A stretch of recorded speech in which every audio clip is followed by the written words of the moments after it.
What affects and influences a person more? His or her education, what they are taught and guided as children, or what they see and sense in their environment, at home and at friends? And the answer is, it depends what we're talking about, theory or practical. Because theoretically, in an ideal world, the knowledge we learn is the one that should guide the way we live. It's our education that's supposed to influence and shape our behavior.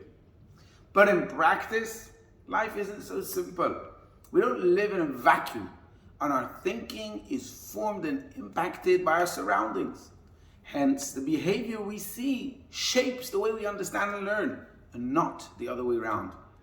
In other words, a child's foundations are formed by what they observe at home and the choices they see their parents make.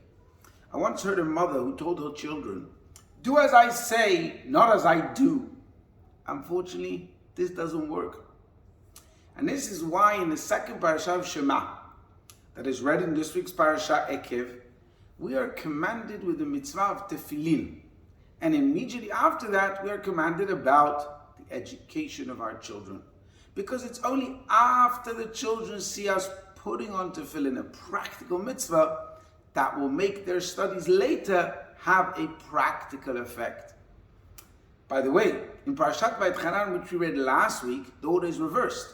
First, it's written, V'shinantam levanecha, the mitzvah of educating our children.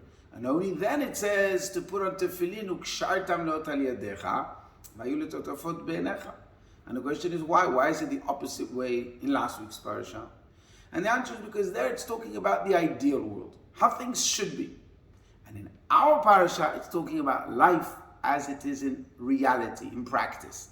In other words, in the first passage of Shema, it's talking to tzaddikim, those that don't struggle and are ready to dedicate their whole selves to Hashem. For them, indeed, the right order of things is first to study, and then the action that follows from the study.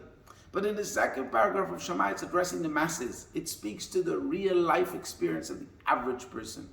And for them, the Torah is pragmatic and promotes the practice before the study. So the first parasha of Shema talks about how we are supposed to be.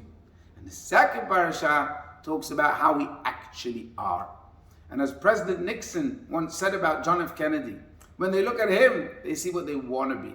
When they look at me, they see what they really are. So the message to us is, if you want your children to value Torah study and be proud, knowledgeable Jews, raise them in an environment of Jewish values and traditions practically.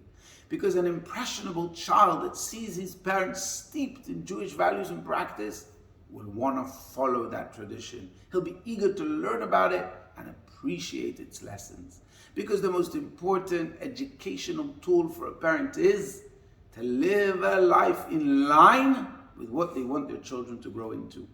And as the saying goes, first walk the walk and then talk the talk.